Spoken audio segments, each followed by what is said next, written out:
2016년 말에 당선이 됩니다. 그리고 나서 김정은과 트럼프 사이에 김정은이 계속 화성 32 막 이런 거 쏴댔죠.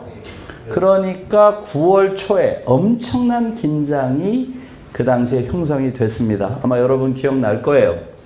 김정은이 뭐라 그랬어요? 트럼프를. 노망난 늙은이. 기억나죠? 그 트럼프는 김정은 뭐라 그랬어요? 그렇죠. 철없는 로켓맨. 자꾸 로켓 쏘니까. 그런 거 기억나죠? 그러니까 김정은이 또 뭐라 그랬어요? 내 집무실 테이블 위에 워싱턴을 직격할 수 있는 핵무기 버튼이 있다. 기억나세요? 그러니까 트럼프가 뭐라 그랬어요? 내 버튼이 더 크다. 그래서 거의 초등학생 수준의 말싸움을 막 하고 기억나시죠? 그 무렵이에요. 여러분, 독일의 공영방송은 과장된 보도를 거의 안 해요. 굉장히 보수적인 보도를 합니다. 공영방송은 확인되지 않은, 팩트가 확인되지 않은 건 거의 안 해요. 여러분, 택시 운전사란 영화 보셨죠? 광주. 네? 여기 독일 기자 나오죠? 예. 그 독일 기자가 속해 있던 방송사가 독일 말로는 ARD. 이게 우리로 하면 KBS 1이에요. 공영 1방송이에요, 독일에. 유럽에서 가장 신뢰도가 높은 방송이에요. 여기서 9월 초부터 한반도 핵전쟁 위기, 이게 계속 보도가 됐어요. 계속. 그러다가 9월 말쯤에 핵전쟁 임박, 이게 첫 뉴스로 나왔어요. 임박, 이게 첫 뉴스로, 그것도. 그리고 뉴스가 끝나자마자 전문가들을 모아놓고 토론을 하는 거예요. 긴급 편성 특별 대담.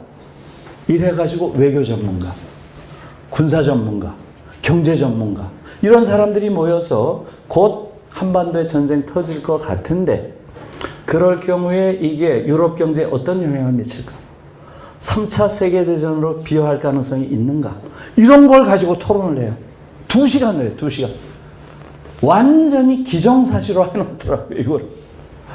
그래서 제가 어땠겠어요? 너무나 놀랬죠. 그래서 제가 그 당시에 떠올랐던 게 네이버밖에 없어요. 네이버 들어가서 지금 이 상황을 좀 봐야 되겠다, 한국 상황. 그래서 제가 네이버에 들어갔어요. 네. 네이버에 들어가서 더 놀랐어요. 아무 일이 없어요. 지금 유럽에서는 다 전쟁이 터진다고 난리가 났는데 한국에서는 아무 일이 없어요. 그래서 여러분 지금도 모르잖아요. 검색어 1위가 뭔지 아세요? 류현진 등판 일정이에요. 류현진 아시죠? 그때 LA 다저스의 투수였어요. 걔가 언제 등판하는지. 그게 1등이에요, 검색어. 2위는 뭔지 아세요? 소유진 셋째 임신이야. 소유진 아세요? 전 소유진 사실 몰랐어요. 찾아보니까 탤런트더라고요. 물론 탤런트가 셋째 가진 거 중요하죠. 그러나 지금 전쟁이 터진다는데 이게 무슨 말이냐고요. 너무너무 놀랐어요, 제가. 자, 여러분. 지금 우리가 확인할 수 있습니다. 둘 중에 하나죠. 유럽 방송이 호들갑을 떨었거나 한국인들이 코앞에 있는 전쟁을 전혀 모르고 있었거나. 그래요, 안 그래요? 둘 중에 하나죠. 예. 그 이후에 많은 당시 관련자들이 그 이후에 많은 말들을 쏟아냈습니다. 그 당시에 가장 중요한 인물이 누굴까요? 가장 중요한 인물 누구겠어요? 이 모두를 총괄하는 제일 위에 있는 게 바로 국방부 장관이죠. 전쟁이 터지면 트럼프가 국방부 장관한테 명령을 할 거 아니에요, 그죠? 그게 누군가요? 제임스 매티스예요. 저는 이 제임스 매티스를 좀 연구해 보려고 그래요. 이제 정년, 제가 올해 정년이에요. 시간이 좀 있으니까. 저는 이 제임스 매티스가 너무 고마워요, 사실은. 이 제임스 매티스가 격렬한 논쟁을 했답니다. 트럼프와. 절대 전쟁은 안 된다. 네? 지금 한반도 전쟁은 다른 전쟁과는 다르다. 거긴 인구가 밀집되어 있고 전쟁이 시작되는 순간 최소 몇백만이 죽는다.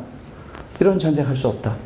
강력하게 전쟁에 반대한 게 제임스 매티스였답니다. 여러분들이 제임스 매티스 들어가서 한번 찾아보세요. 정말 대단한 인물이에요. 트럼프에게 집니다. 트럼프가 고집을 꺾지 않습니다. 그래서 바로 그날 제임스 매티스가 어디에 가 있었을까요? 어디가 있었을까? 이게 중요해요. 어디에 있는가? 당연히 국방부 장관이니까 펜타곤이라고 하죠. 미국의 국방성을 펜타곤 육각형이라고 이렇게 얘기를 하는데 펜타곤에 없었습니다. 어디 있었을까요? 워싱턴에 있는 국립대성당에 가 있었대요. 왜? 기도하려고. 내가 할 수 있는 방법이 없다. 기도 이외에는. 이러고 가서 기도하고 앉아있었대. 그 시간에. 와, 정말 소름이 돋는 얘기 아니에요? 네. 두 번째 증인은 누구겠어요? 바로 현장에서 작전을 지휘하는 공격명령을 현장에서 내린 자죠? 누구예요? 주한미군 사령관. 주한미군 사령관이 한미연합 사령관, 유엔 사령관, 유엔군 사령관 겸직하는 거 다 알고 계시죠? 그가 누군가요? 그 당시에 빈센트 브룩스예요. 빈센트 브룩스. 여러분들이 빈센트 브룩스 쳐보면 얼굴 보면 금방 기억날 거예요. 흑인이에요, 흑인. 네? 흑인인데 이 빈센트 브룩스가 증언하고 있습니다. 모든 공격 옵션에 대한 검토가 끝난 상태였다. 최종적 명령만 기다리고 있었다. 전쟁 직전의 상황이었다. 이렇게 증언하고 있어요. 빈센트 브룩스가. 아시겠죠? 그러니까 서방 언론 다 알고 있는 거예요, 이걸. 네? 그러니까 그런 보도를 편성을 한 거죠. 와, 나는 이 상황, 2017년 9월에 그야말로 1분 전까지 간 거예요. 마지막 순간에 아마도 제 추측으로는 트럼프가 그 제임스 매티스의 강력한 그 말하자면 반대, 그 반대를 한 번 더 숙고하면서 포기했던 것 같아요. 제 생각에는. 마지막 1분 남겨놓고. 그래서 지금 이게 사실이라면 어때요? 그 당시 정부가 어떻게 이런 상황에 무력하게 있고 국민들이 이런 상황을 전혀 모른다는 상황, 이것에 대해서는 저는 이건 앞으로 분명한 어떤 조사나 이런 게 있어야 된다고 봐요. 저는 사실 너무너무 놀랐어요. 그게 당시의 상황입니다. 그래서 2017년 언제예요? 9월에 전쟁 직전까지 가고 마지막 순간에 트럼프가 전쟁 포기합니다. 그리고 나서 북한에 대한 새로운 접근을 시작한 거예요. 그래서 바로 그 다음 해부터 북한과 다른 관계를 맺기 시작합니다. 그 최초의 사건이 바로 마이크 폼페이오예요. 폼페이오 기억나죠? 예, 폼페이오가 트럼프 일기 때 국무장관이었죠. 그러나 2018년 3월에는 아직 국무장관이 아니고요. CIA 국장이었어요. 3월에. 폼페이오가 비밀리에 평양을 방문합니다. 예, 말하자면 사전 정지 작업을 한 거죠. 예, 이제는 말하자면 강공에서 유화작전으로 바꾼 거예요. 북한과의 관계를. 그래서 3월에 폼페이오가 김정은을 만나는데 여기에 대해서 자세하게 자기 회고록에 쓰고 있어요. 재작년 1월에 나왔습니다. 그래서 이 책에서도 그 폼페이오 회고록을 많이 인용하고 있어요. 저도 그 폼페이오 회고록을 읽어봤는데 좀 놀랐어요. 폼페이오도 아마 상당히 놀랐을 거예요. 폼페이오가 이렇게 얘기합니다. 내가 여기 평양에 오면서 중국의 고위 관료들을 많이 만나고 왔는데 그들이 그러더라. 미군이 철수하면 김정은이 제일 좋아할 거다. 그러더라. 이렇게 얘기를 해요. 폼페이오가. 그러니까 김정은이 탁자를 탁 치면서 They are all liars. 그놈들 죄다 거짓말장이야. 에? 나는 미군의 철수를 원하지 않아. 미군이 철수하자마자 중국은 그들은 우리를 티벳이나 신장 위구르 취급할 거야. 그렇게 써놨어요. They treat us like Tibet or 신장 위구르. 우리는 CCP로부터 우리를 지키기 위해서 미군이 필요해. We need US troops to protect us from the CCP. 이렇게 써놨어요. 그대로 인용해. 폼페이오 회고로. 그 책에도 그대로 나와요. 이걸 보고 깜짝 놀란 거죠.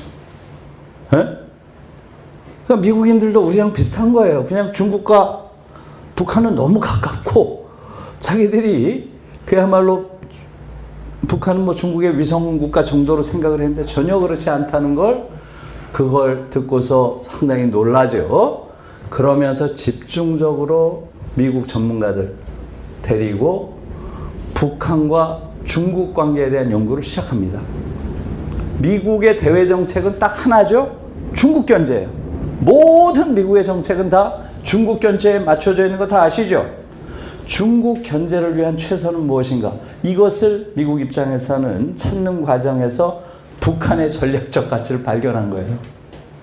그래서 2021년 7월에 Foreign Affairs라고 하는 미국에서는 가장 중요한 외교 전문 저널이죠.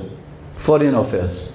여기에 아까 말한 빈센트 브룩스, 주한미군 사령관 했던 이자가 글을 써요. 이 글이 놀랍습니다.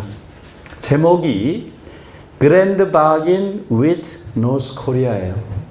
Grand Bargain with North Korea. 북한과 그랜드 바긴, 큰 거래, 대타협을 해야 된다. 이거야, 대타협. 에? 그게 주장이에요. 그 취지는 대략 이렇습니다. 지금 자꾸 북한을 향해서 핵무기를 갖지 마라, 핵무기를 갖지 마라 이렇게 하는 건 하책이다, 하책. 가장 중요한 것은 핵무기 보유의 유무가 아니다. 핵무기의 방향이다, 방향. 지금 워싱턴을 향하고 있는 핵무기의 방향을 싹 돌려서 베이징을 향하게 하는 것. 이게 미국 입장에서는 최선의 방책이다. 이런 글을 써요. 너무 놀라운 글이죠. 네? 북한의 전략적 가치를 이해한 거예요. 그리고 북한과 중국이 얼마나 복잡한 애증의 관계인지 이걸 집중적으로 연구를 해요. 그래서 바로 2022년 1월에 미 의회에서 아주 방대한 미 중국과 북한 관계에 대한 보고서가 나와요. 이 보고서의 이름이 이겁니다. China North Korea Strategic Rift, RIFT. 이게 보니까 틈새더라고요. 틈새. 에? 중국과 북한 전략적 틈새가 있다. 이게 제목이에요. 이걸 보고 제가 너무나 놀랐어요.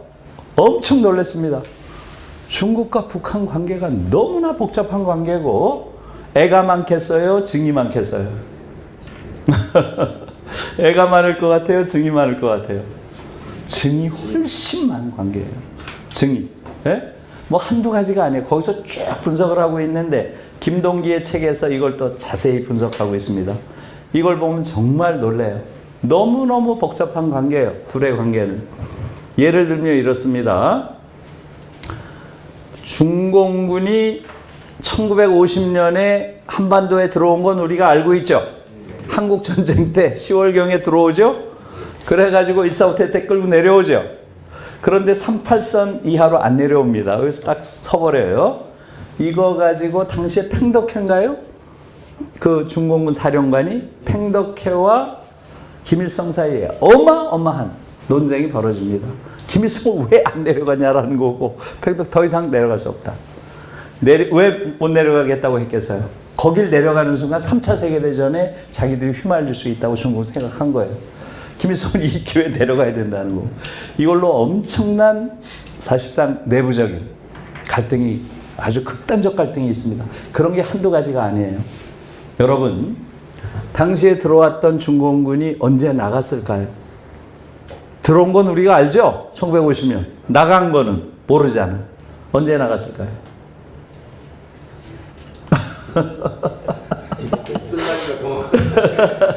언제 나갔을까요, 중공군이? 예, 58년에 나갑니다.